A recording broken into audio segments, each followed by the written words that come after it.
Ei pessoal, tudo bom? No vídeo de hoje eu vou fazer uma resenha dos contos dos livros da seleção da escritora Kiera Cass. Vamos assistir? Então pessoal, o primeiro livro, né, o primeiro conto é O Príncipe, então vai contar a opinião, né, a visão do Maxon um pouquinho antes de começar a seleção. Então o fato do pai dele ter escolhido as selecionadas, não ter sido um sorteio. Ele colocou só algumas meninas da casta 5 meio que aleatórias, né, entre elas a América. Mas de forma geral, desde que ele era pequeno, ele estava manipulando tudo para as meninas certas estarem aptas para serem selecionadas. Então, meninas que eram de uma casta mais acima, que tinham bons contatos políticos, coisas assim.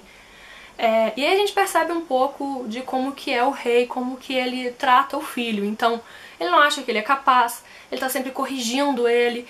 Se ele dá uma entrevista e faz uma brincadeira, faz uma piada, ele chama atenção, ele acha errado, ele fala que isso não é a postura de um príncipe. Então ele tá sempre sendo assim, grosseiro. Ele tem até uma situação que é da princesa Daphne, que ele fala que ela é muito bonita, mas que ela não tem serventia nenhuma. De uma forma bem grosseira, e ele fica muito chateado com isso porque a Daphne é uma amiga dele de longa data. Ela é uma princesa da França, mas como a França e Leia já têm uma boa relação, não tem sentido que ele casasse com ela, mesmo porque ele só poderia casar com uma selecionada, e as selecionadas tinham que ser, né, de Leia, então não fazia muito sentido. Essa situação com a Daphne também tem uma outra parte, que é o fato dela gostar dele. Aí ela vai e se declara, fala que é apaixonada por ele, ele fala que ele não sente da mesma forma, e ela acusa ele, ela fala que a seleção vai ser um fiasco, porque ele é um trouxa. Se tiver uma pessoa na frente dele apaixonada, ele não vai perceber e ele vai acabar largando a menina que gosta dele, né, mandando ela embora, e vai ficar sozinho no final das contas. Isso deixa o Maxon muito preocupado, porque já tem a situação do pai ter escolhido as meninas, então já não vai ser mais aleatório. E se não tiver ninguém ali que ele goste, se todas as meninas forem chatas, se ele não achar ninguém ali que agrade ele, como que ele vai fazer, né? Basicamente é isso que a gente vê, como ele tá tenso com essa situação, que afinal de contas a única forma dele conhecer uma garota que vai poder se casar com ele é durante a seleção, então com todo mundo olhando, todo mundo acompanhando, são várias garotas, como que ele vai se dividir pra dar atenção pra todas? E se ele mandar embora pra casa uma que gosta muito dele, mas que ele não vai perceber empatia com ela logo no início, então tem essas situações. O segundo conto, pessoal, é O Guarda, e vai contar um pouquinho das situações vividas pelo Aspen Ledger, né, que ele é apaixonado ainda pela América, então mostra que ele tenta ainda reconquistar ela, e como ele fica muito próximo do rei, né, do lugar onde o rei fica, da sala dele, ele percebe que o rei às vezes rebaixa algumas pessoas de casta, né, manda eles lá pra casta 8, que eles não vão ter emprego, não vão ter condição nenhuma de viver, por qualquer situação, porque se opôs a ele, não gostou de alguma coisa. Como ele simplesmente brinca com a vida dos súditos como se não fosse nada. Ele escreve uma carta falando que essas pessoas vão ser rebaixadas e pronto. Ele não pensa em como que isso vai atingir a vida delas. E na cabeça do Aspen o Maxon sabe disso e concorda, não vê nada demais, concorda com o pai. Afinal de contas o pai tá meio que ensinando como ele deve governar, né? Só que o que o Aspen não sabe é que muitas coisas ele sim discorda, mas ele sabe que o pai acha que quando ele tiver que passar a coroa, o filho não vai passar de um fantoche. Ele acha que vai continuar governando atrás do filho, sabe? Fazendo as coisas, falando o que o menino deve fazer, o filho deve fazer esse tipo de atitude. E ele percebe, né, uma coisa que ele vê é que às vezes o Maxon escreve algum documento, ou faz alguma anotação, e o pai apaga, acha aquilo bobeira, fala pros conselheiros, joga isso fora, ignora as coisas que o filho fala. Ele acha que só ele sabe governar, só ele tem boas ideias, só ele sabe o que ele deve fazer. Então, e não é isso que o Aspen às vezes percebe. Algumas coisas ele deixa passar. E aí ele fala com a América o quê? Ele é um ator, ele mente. Como você sabe que a forma como ele age com você, ele não tá fazendo o mesmo com as outras? E aí a gota d'água é o que acontece com a Marli, porque aí o que ele fala, né? Ele é igual ao pai, ele coloca uma máscara, finge que tá lá, assim, muito preocupado ou ignorando a situação. Ele não sabe o que tá acontecendo, umas coisas assim. E aí a América fica, né, daquela coisa, né? Eu gosto do Aspen, eu gosto do Maxon, mas um é verdadeiro, quem que gosta de mim de verdade. Nesse livro também a gente vê a relação dos guardas com os rebeldes, então quando tem um ataque rebelde, as meninas, o rei, todo mundo sai correndo e se esconde num abrigo, e quem fica lá pra defender são os guardas. E o que eles fazem, né? Eles estão sempre tentando capturar a maior quantidade possível, sem matar eles, os rebeldes, para tentar interrogar e descobrir a razão pelo que eles estão fazendo e quem é o líder. É bem interessante a gente ver esse outro lado da rebelião que eu achei que foi muito pouco comentado nos livros, sabe? No final das contas os dois casam, ele tem um projeto de acabar com as castas, mas e aí, como que ficou? Como que ficou a situação dos rebeldes? Isso é pouco comentado, mesmo na herdeira você só tem uma pincelada. Eu acho que isso é uma coisa que a autora vai desenvolver mais pra frente, comentando dos problemas e tal. Então, isso é pra outros vídeos, porque eu espero que tenham mais livros, que eu tô até gostando bastante dessa coleção. Outra coisa que a gente percebe nesse livro, pessoal, é com relação às criadas, né, e o Aspen, porque como a gente, né, vai perceber, o Aspen ele gosta muito da Lucy, e a Lucy e a Anne se apaixonam por ele. Então, aquele conflito entre as duas no quarto da América por causa disso, a gente vai percebendo que o Aspen ele tem mais afinidade com a Lucy, ele acha a Anne muito rígida, então acaba que ele tem mais afinidade pela Lucy. E as duas ficam em conflito depois quando a Lucy descobre que a América era namorada dele, que ele ainda gostava dela, ela fica muito chateada. Então a gente vê esse outro lado. Enquanto ele estava tentando reconquistar a América, ele começou a se apaixonar de certa forma por outra pessoa. Tanto que no final ele chega e fala que, né, no livro, que por mais que ele falasse que ia sempre lutar por ela, não é mais o sentimento que ele tem, que ele não quer deixar de estar presente na vida dela, mas não como um namorado, nem marido.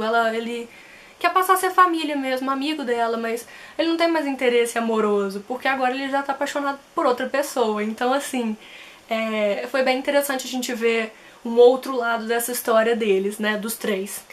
O último conto, pessoal, que eu li foi o A Rainha. Eu sei que tem mais um, que tem ainda o livro da favorita, que é da Marli, só que esse livro parece que ainda não foi lançado, então eu não consegui ler ele ainda.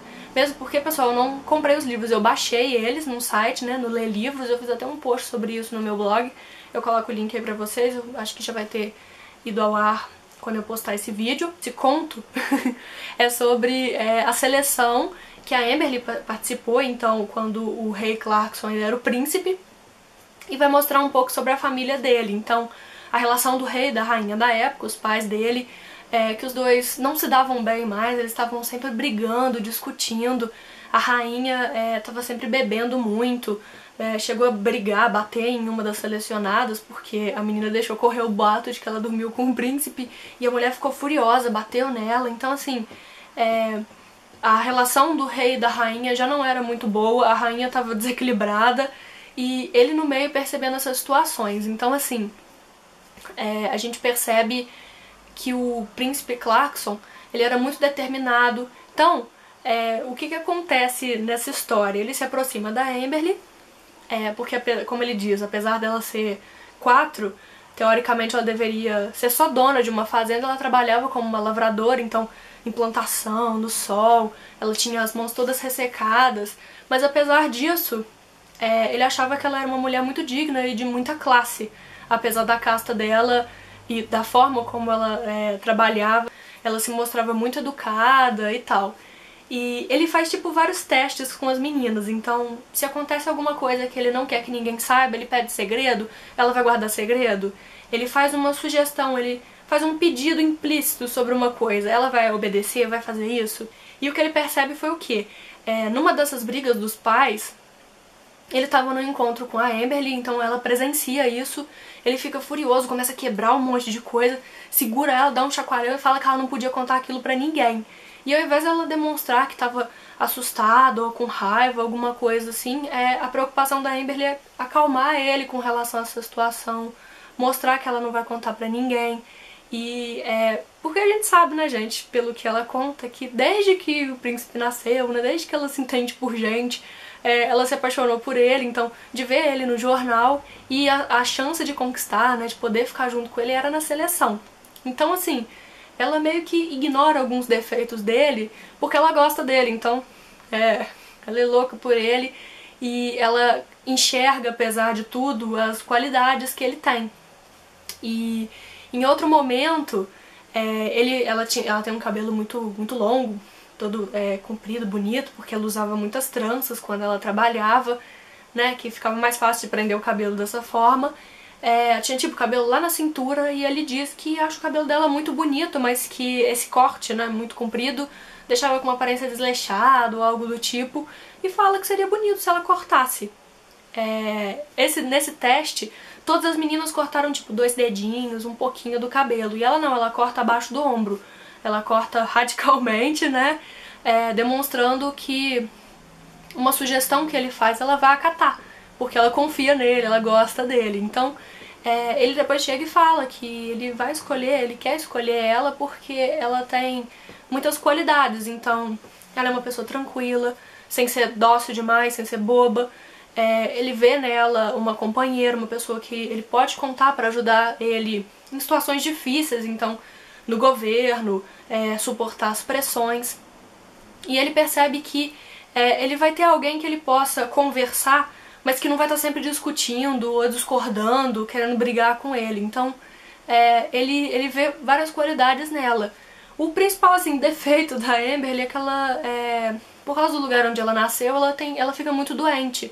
E aí mais pra frente ela descobre, né, o médico descobre que talvez ela não consiga ter filhos, ou essas crianças podem nascer com alguma doença, ou morrer, ou sei lá, talvez ela só consiga ter um filho.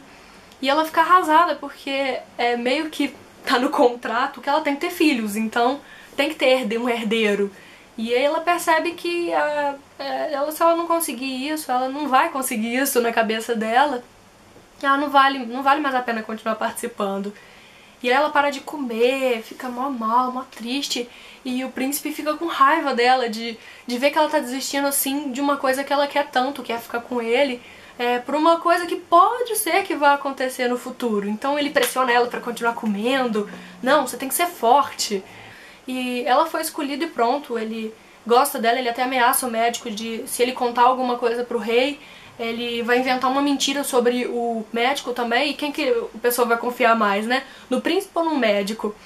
Então ele realmente tá decidido que ele quer ficar com a Amberly, e a relação dos dois a gente percebe que é muito tranquila, ao contrário da relação dos pais do Clarkson, porque afinal de contas ele gosta dela, ele vê qualidades nela e ela é apaixonada por ele, então eles conseguem contrabalancear bem as qualidades e os defeitos um do outro. Então é bem interessante ver essa relação e por que ele é tão rígido com o Maxon, né? Porque pra ele tem que ser dessa forma, senão ele não vai ter preparado pra governar.